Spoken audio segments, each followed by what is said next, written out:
میگن اون چیزی که از کیپاپ میبینیم فقط یه نمای رنگی و پرزرق و برقه، اما پشت این ظاهر یه سایه تاریک پنهان شده.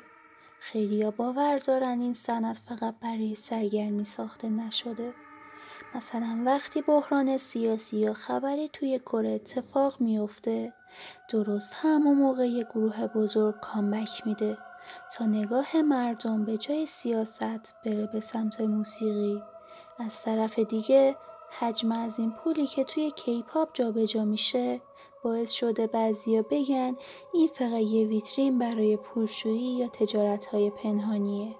آیدول هم همیشه توی مرکز این سایه گیر افتادن. قراردادهای سنگین، سکوت اجباری و حتی ممنوعیت رابطه.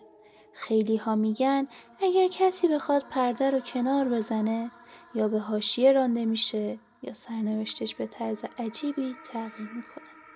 و یا شاید ترسناکترین بخش همون چیزیه که جلوی چشم ماست.